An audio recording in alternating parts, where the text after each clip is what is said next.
Olá, gente, seja muito bem-vindo ao Dentro da Área aqui na tela da TV Assembleia. Saiba o que vai ser destaque no programa de hoje. Maranhão encerra a participação nos Jogos da Juventude com o melhor resultado em uma década. Federação Maranhense de Futebol recadastra clubes e ligas para a eleição da entidade. E mais, projeto de base visa formar jogadores com potencial para se tornarem craques de grandes clubes. E no Maranhense da Série B, Lago Verde vence Timon fora de casa e garante liderança do Grupo B. ITZ Esporte vence o Balsas e está nas quartas de final. Além disso, São Luís goleia o Americano e assume a liderança do Grupo A. Tudo isso no Dentro da Área, que já está no ar.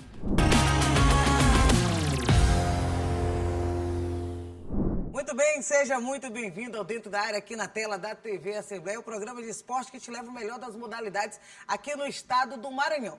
A gente começa o programa de hoje falando dos Jogos da Juventude. O Maranhão conseguiu o melhor resultado nos últimos 10 anos na competição. Acompanhe na reportagem de Milena Dutra.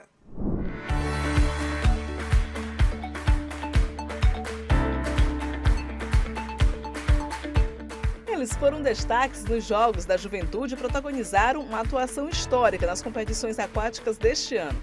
Com 6 medalhas de ouro nas provas de piscina e domínio absoluto nas disputas individuais de águas abertas, a delegação maranhense garantiu lugar entre os 3 primeiros colocados no quadro geral da natação.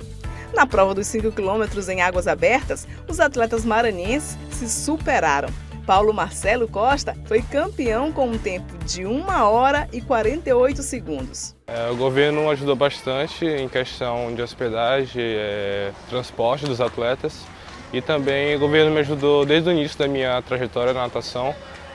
Eles apoiaram o projeto social que teve aqui e esse projeto chegou na minha antiga escola, eu me interessei, minha família também, e isso deu como iniciativa para a minha prática de esporte hoje. Então, a ajuda do governo foi bastante importante, principalmente na minha vida. Milene Ferreira Bordalo conquistou o ouro na categoria feminina, com um tempo de 1 hora, 8 minutos e 7 segundos. Os atletas maranhenses reafirmam assim o potencial esportivo do estado e se consolidam como grandes nomes da natação juvenil brasileira. E o governo é um grande parceiro nesse cenário, porque o governo apoia as ações da federação, apoia alguns atletas com o programa Bolsa Atleta Estadual e também apoia alguns atletas com a lei de incentivo ao esporte. E isso tudo tem fomentado o desenvolvimento da modalidade, porque os atletas têm a possibilidade de desenvolver suas carreiras com mais tranquilidade, com vamos dizer assim, uma paz de espírito maior para poder se destacar especificamente na modalidade que eles estão praticando, né? Eles estão mais tranquilos e podem se dedicar ao esporte com um pouco mais de clareza e certeza de que isso pode dar um futuro a eles. E esse apoio do governo é fundamental e a gente agradece em nome da federação, em meu nome, em nome de todos os treinadores e atletas que compõem a natação maranhense. O desempenho do Maranhão colocou o estado em 5º lugar no quadro geral de medalhas. As conquistas contaram com o apoio do governo do estado por meio da Secretaria do Esporte e Lazer, que forneceu transporte para os atletas. Então, olha, isso aqui para a gente é motivo de orgulho. Agora, esse resultado, ele é fruto de quê? De um trabalho coletivo. Professores, atletas, familiares, servidores, mas fundamentalmente do governo do estado. E aqui tem que fazer uma reverência ao governador Carlos Brandão, que sempre foi e é um incentivador dos esportes, junto com o nosso secretário Celcinho aqui da CEDEL, que fez justamente o que? Viabilizou o transporte de todos eles, demonstrando o apreço, demonstrando o incentivo e fazendo com que esses atletas façam os outros de exemplo para que eles possam se dedicar e o Maranhão na próxima edição possa brilhar mais ainda.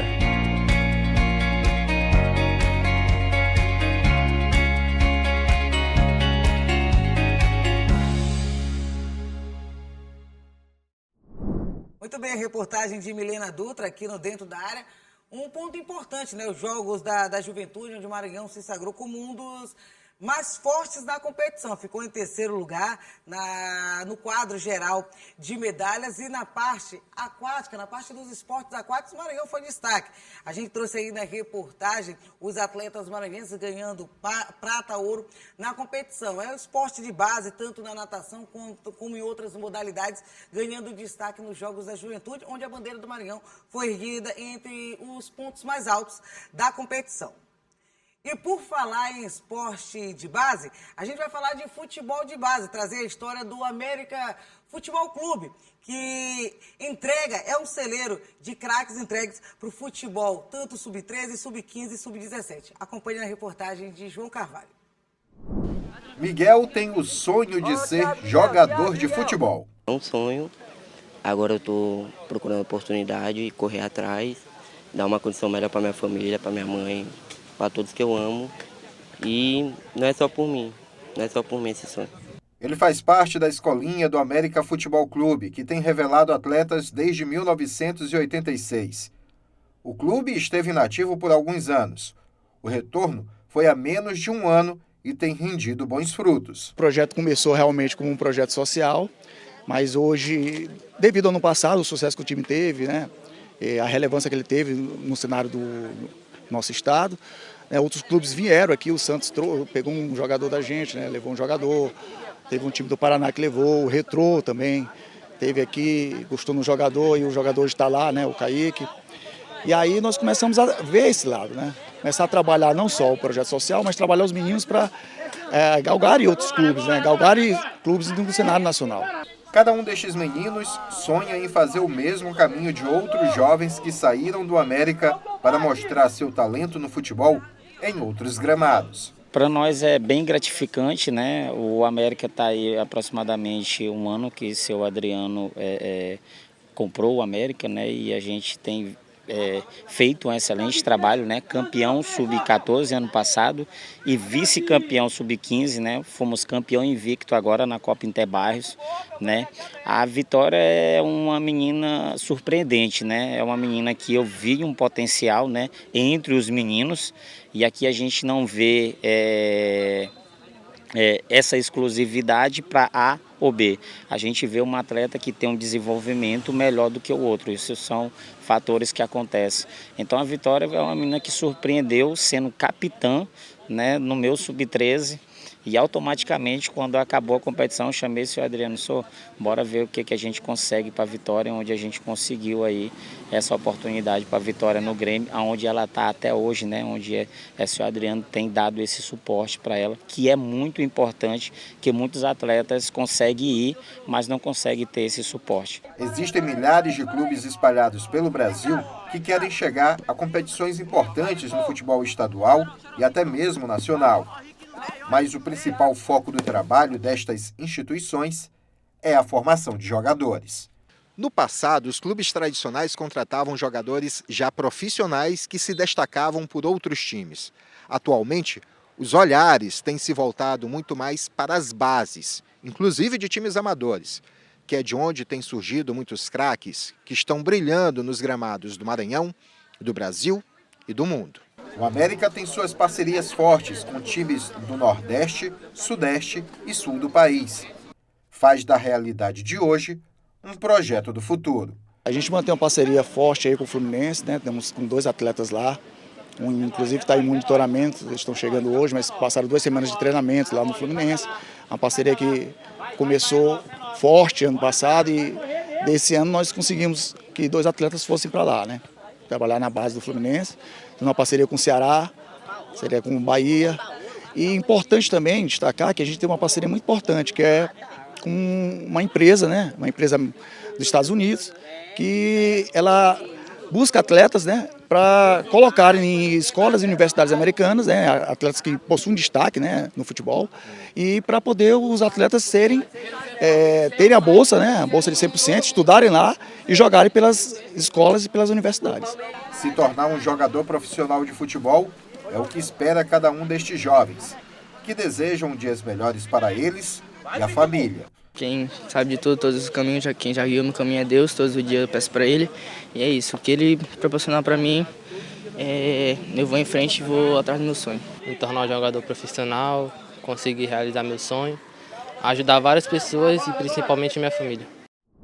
Muito bem, a gente acompanhou a reportagem de João Carvalho falando sobre futebol de base. O América Futebol Clube, né, que foi criado, voltou a funcionar em setembro de 2024. Tem em sua base nomes fortes e importantes que já foram colocados, né, no mercado da bola nacional. Há exemplo aí de atletas que foram para o Santos, o Madison, que é conhecido do futebol brasileiro. O Madison foi para o Santos. Também tem um destaque do Yuri, que foi para o Camaçariense da Bahia. Também temos o Lucas, que atua no Hope do Internacional, e a Vitória também no futebol feminino, que é destaque no Grêmio. Essas conquistas do esporte de base, que é colocado, esses nossos garotos maranhenses colocados no mercado, no cenário nacional e também internacional, mostra, né, como a formação do América é importante para o futebol local, para a base maranhense. E aí o João Carvalho trouxe muito bacana essa reportagem, que no Sub-15 o América acabou também sendo campeão aqui no Campeonato Maranhense.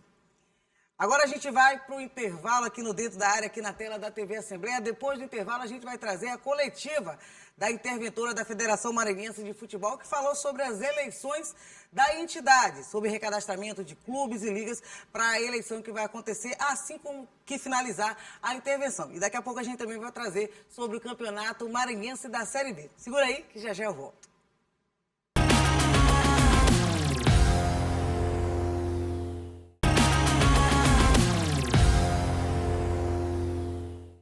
De volta com o Dentro da Área aqui na tela da TV Assembleia. Agora a gente vai falar de Federação Maranhense de Futebol. A interventora Susan Lucena convocou na última semana uma coletiva para falar sobre recadastramento de ligas e também clubes. E falar também das eleições da entidade que acontece ainda este ano de 2025. Acompanhe com João Carvalho, que esteve presente na coletiva. A interventora da Federação Maranhense de Futebol, Susan Lucena, convocou coletiva de imprensa para falar sobre, muito especificamente, de filiação de clubes e ligas à federação e também falar sobre o processo eleitoral que deve escolher a nova diretoria da FMF. Mas acabou que a coletiva se expandiu para outros campos também. O primeiro ponto foi logo falando justamente sobre essa identificação dos clubes e ligas que estão filiados à federação. Muitos deles estão com a situação cadastral irregular. E é isso justamente que a comissão interventora quer dar um jeito, fazer com que estes clubes regularizem a sua situação, conforme falou a interventora Susan Lucena. A gente está buscando a regularidade, né? Então, quem faz registro hoje, quem se filia, quem vai participar de campeonatos, eles precisam dar essa informação para a gente. Tem várias regulamentações destinadas aos filiados, né? Então, tem muitos que já estão regulares. A gente precisa alcançar os que não estão, até mesmo para que eles possam estar regulados. É muito importante que o futebol maranhense passe por dentro da federação e a gente tem visto muito dessa vontade de vários clubes, mas eles acabam não tendo as informações. Então, a gente tem disponibilizado informações, disponibilizado acesso com o objetivo de garantir que todos que estejam na federação estejam devidamente filiados e em dias.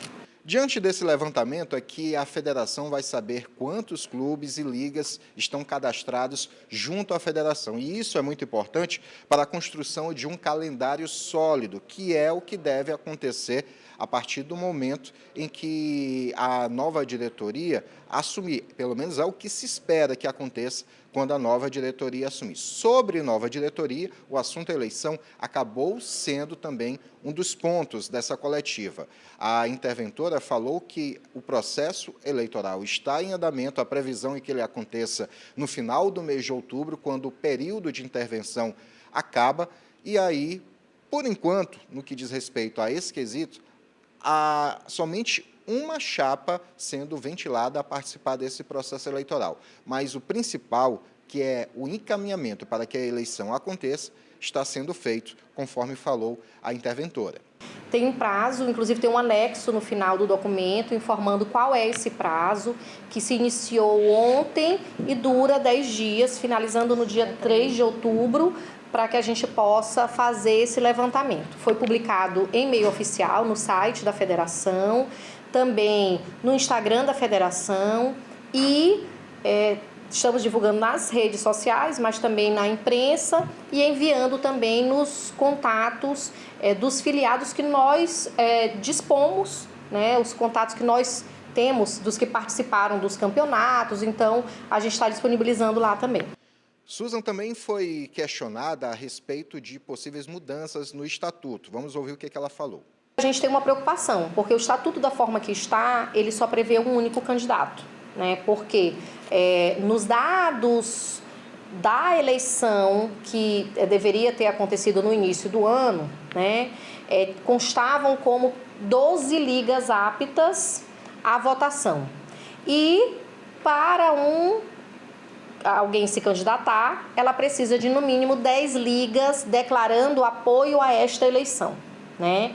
Então, essas situações, inclusive, a gente vai informar judicialmente para pedir orientação para o juiz que fez a decisão, doutor Douglas, né, nos orientando sobre o procedimento. Vai continuar sendo utilizado o estatuto anterior e permitir uma única candidatura, ou vai se fazer um outro estatuto aprovado pelos filiados para ser utilizado nas eleições.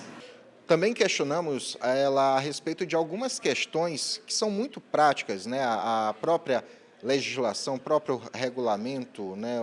As próprias diretrizes da federação permitem que certas alterações sejam realizadas, como, por exemplo, citamos o exemplo do que aconteceu no final do ano passado, quando tivemos na Série B participando a equipe do Real Codó, que no Campeonato Maranhense da Primeira Divisão acabou assumindo o nome real, que é a equipe do Viana. Sobre isso, a Susan falou que, como eu coloquei agora há pouco, é natural, é possível que isso aconteça, é permitido pela legislação, mas é algo que justamente quer se evitar ao máximo, como ela disse. Ouça.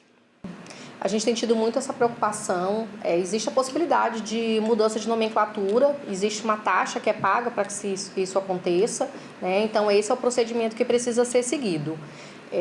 A gente tem tido muita preocupação com os campeonatos, utilizando inclusive recentemente a questão do regulamento, que prevê, por exemplo, qualquer tipo de alteração de data, horário ou local do jogo precisa ser solicitado com 10 dias de antecedência.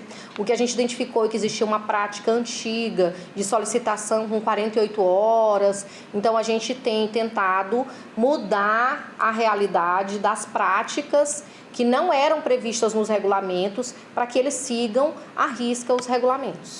Susan Lucena também falou a respeito da construção do calendário 2026. Muitas pessoas podem estar se perguntando como é que vai ser. Vão esperar acontecer a eleição para que a nova diretoria da FMF dê esse encaminhamento? Vai esperar um posicionamento da CBF, que está esperando uma resposta da Conmebol a respeito de como vão ser definidas as datas para os campeonatos estaduais, Campeonato Brasileiro, Copa do Brasil? Bem, sobre isso, a Susan adiantou que a comissão interventora já está, de certa forma, desenhando o calendário de 2026, que deve ser concluído justamente pela nova diretoria. Confira. A gente não vai deixar a diretoria eleita sem uma organização prévia. A gente tem trabalhado muito a questão de gestão e a gente já tem pensado, sim. Inclusive, eu faço registro que a gente tem recebido muitas mensagens de torcedores, de pessoas que amam verdadeiramente futebol, mandando sugestões. Teve um que mandou até um calendário pronto, fechado. Olha, analisem, trabalhem em cima dele. Muito interessante, a gente tem recebido muitas dicas. Até o próprio lançamento que a gente fez dos campeonatos foi uma sugestão de um torcedor. Então, assim, a gente tem tido muito esse diálogo, de muita escuta, de muito aprendizado, né? Mas, claro, que a gente vai deixar uma proposição que aí vai ser seguida ou não, mas a gente não vai deixar sem que a pessoa minimamente tenha algo já organizado. Outro assunto que também foi tratado foi sobre os diálogos com a Confederação Brasileira de Futebol. Pronto. Inclusive,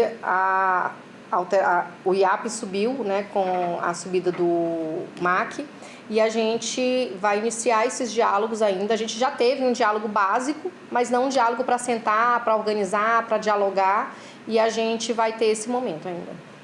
E tendo em vista que 2026 vai ser um ano diferenciado para o futebol do Maranhão, tendo em vista que já temos 3 equipes confirmadas em campeonatos brasileiros, Maranhão Atlético Clube na Série C, teremos a equipe do Imperatriz e a equipe do IAP na Série D, e se houver a expansão da 4ª divisão do Campeonato Brasileiro para 96 clubes, teremos ainda a inclusão de Sampaio e Motoclube, ou seja, podemos ter 5 representantes no principal campeonato nacional, e além disso, tem Maranhão, tem também Imperatriz na Copa do Brasil, as 2 equipes também estarão no na Copa do Nordeste, ou seja, calendário bem cheio para o futebol maranhense em 2026. Diante disso, nós questionamos como é que está o diálogo com os clubes, justamente para essa construção do calendário. Confira.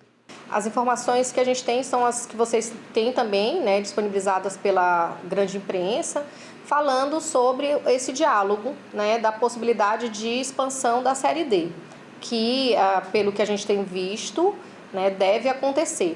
Mas a gente não tem sido boicotado pela CBF, mas a gente também não tem tido o diálogo que a gente esperava ter para a gente poder seguir com a intervenção.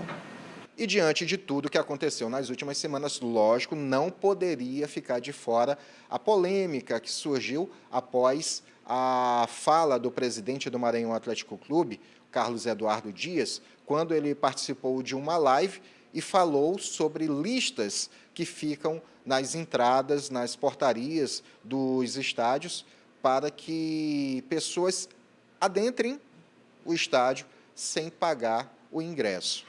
E ele colocou que existe uma verdadeira farra diante disso, e a Susan Lucena nem foi questionada sobre esse ponto. Ela mesma puxou o assunto, decidiu se pronunciar a respeito, e é importante dizer que em nenhum momento ela responsabilizou o presidente do Maranhão Atlético Clube, o Carlos Eduardo Dias, pela polêmica que acabou envolvendo o nome dela, né? Ela em nenhum momento responsabilizou o presidente, mas confirmou que já viu listas e que isso não tem nenhuma ligação com a Federação Maranhense de Futebol. A gente foi arguído com relação à disponibilização de listas da federação. E a gente informou que nós não dispomos destas informações, né? Tudo isso ocorreu em decorrência de uma entrevista que foi concedida pelo presidente do Maranhão Atlético Clube, falando de que tinham um público de aproximadamente 2.000 pessoas no último jogo do MAC, né, que teriam entrado em razão de listas. Todo mundo aqui sabe, eu tenho certeza, que existe uma questão histórica de listas do futebol maranhense, né? Nós não temos essas informações mesmo porque quem regula a entrada, portaria, ingressos, lista, é o mandante do jogo. Não passa pela federação. Então, quando eles nos pediram, a gente disse que não tinha essas informações, porque de fato a gente não tem, nós não temos, não é da nossa alçada. E aí caiu no nosso colo essa história de que a federação, farras nas entradas do Castelão, como se a federação tivesse distribuído, 2.000 entradas para que as pessoas acessassem aos jogos. Eu concordo com a fala do presidente do MAC, é uma prática que precisa ser revista. Na primeira, a gente fez uma panfletagem de combate ao racismo e à violência contra a mulher no Castelão, e eu vi inúmeras listas. E aí eu chamei uma pessoa que é da federação e falei assim, e esse tanto de lista, o que é isso? Não são nossas, né? Isso aqui, né, falou do próprio time, das pessoas que são os torcedores, os familiares dos jogadores, né? Tem outros que são de secretarias e etc.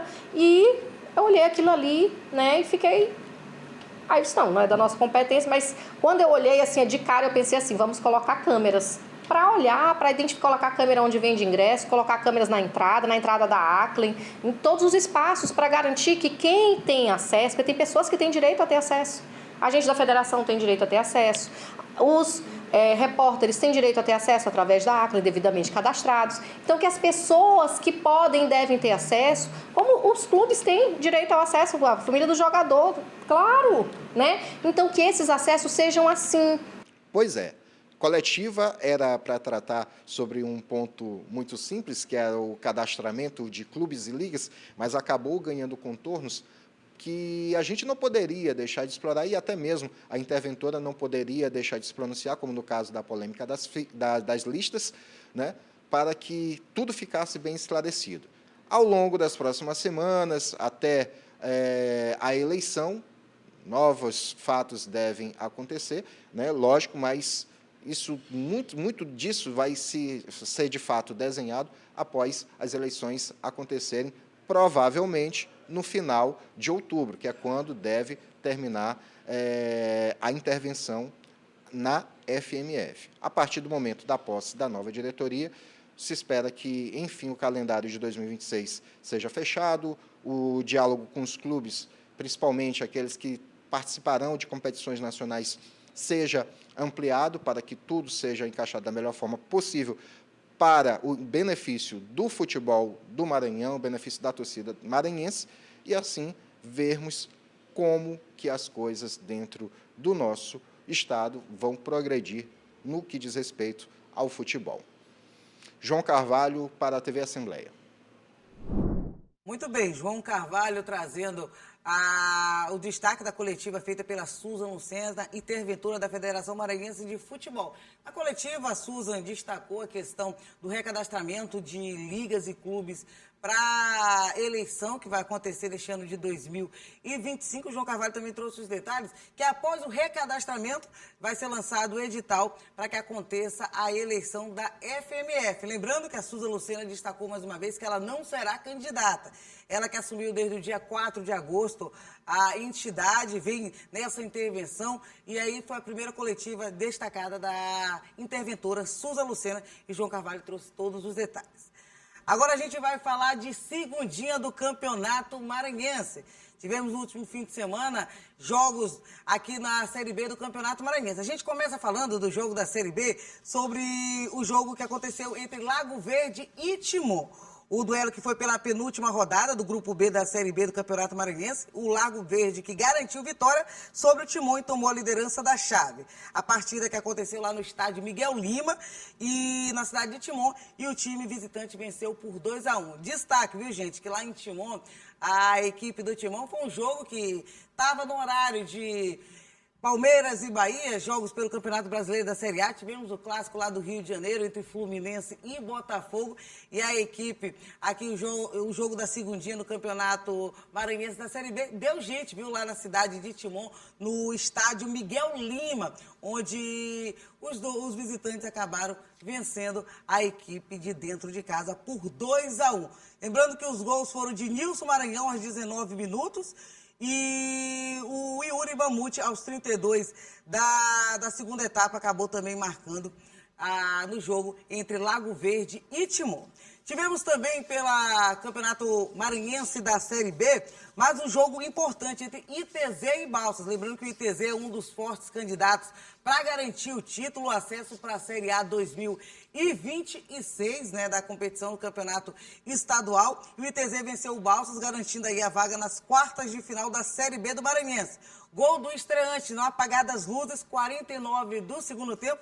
O Capote acabou lá colocando o ITZ na frente, garantindo esses 3 pontos na competição. E aí o Camaleão do Sul assumindo a liderança do Grupo B da competição. O duelo que foi lá no Frei Epifânio da Badia, lá na cidade de Imperatriz, conseguindo aí, deixando o ITZ na liderança do grupo, já classificando para a próxima fase, para as quartas de final da competição. E ainda tivemos na Série D, na Série B do Campeonato Maranhense, também tivemos o São Luís e o Americano. São Luís e Americano destacando essa partida também, finalizando o fim de semana da Série B, onde o Leão da Ilha goleou o adversário por 5-0. Americano, mais uma derrota na competição, a partida que foi disputada aqui no Municipal Nhozinho Santos. Finalizada essa rodada do Campeonato Maranhense da Série B, agora tem a questão dos cálculos, de quem pode passar, de quem pode ficar pelo meio do caminho. São 11 times competindo, né, a Série B, onde 8 vão avançar. A gente traz agora o destaque de cada grupo, né, questão de pontos, o que precisa para avançar. A gente começa falando do Grupo A da competição, esse raio-x que a gente vai trazer aqui na Grande Ilha de São Luís. O grupo A, que tem o líder, o São Luís, com 7 pontos, a mesma pontuação do time do Luminense, que também tem 7 pontos e é o segundo colocado. Por conta do saldo do São Luís, o São Luís acaba na liderança do grupo. O Tupã tem 5 pontos e o Americano com 3. Já estão todos classificados para a próxima fase da competição, sem pontuar. O Expressinho é o único desse grupo, que aí não tem chance de classificar e está já eliminado do grupo A.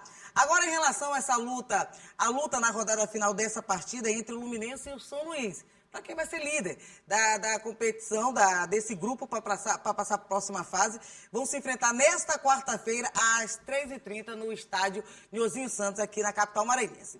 Já em relação no grupo B, a gente mostra aí na tela a classificação do grupo B, que nessa chave a única possibilidade de mudança é a pontuação do Lago Verde, diante do São José, que ainda vão se enfrentar também na quarta-feira, às 15h30, no estádio Pinheirão, lá na cidade de São Mateus. Isso por quê? Destaque nesse grupo aí que a gente acaba acompanhando na tela aí da TV. Porque o Verdão já tem a liderança já garantida com os 7 pontos da competição e o Timão vai avançar aí em segundo com 5 pontos para a próxima fase da competição. Já o São José, lá da cidade de Balneária, o Peixe Pedra, time de grande torcida lá em São José de Ribamar, chega apenas a 4 pontos, está eliminado. O grupo B é o único que já tem toda a classificação definida, quem vai e quem fica pelo caminho, e apesar de ainda ter um jogo a se realizar, é o único grupo que já está decidido nessa Série B do Campeonato Maranhense. Já no grupo C, que a gente acompanha aí, nesse grupo, os classificados e os eliminados também já estão definidos. Por quê? A colocação dos classificados ainda vai seguir na disputa. Destaca aí que a gente está acompanhando aí a tabela. Na rodada final, eliminado com apenas 1 ponto, é o caso do Balsas, que assiste Cordino e o ITZ para essa última rodada, que vão jogar às 17 horas no estádio Leandrão, lá na cidade de Barra do Corda, às 5 da tarde, na quarta-feira.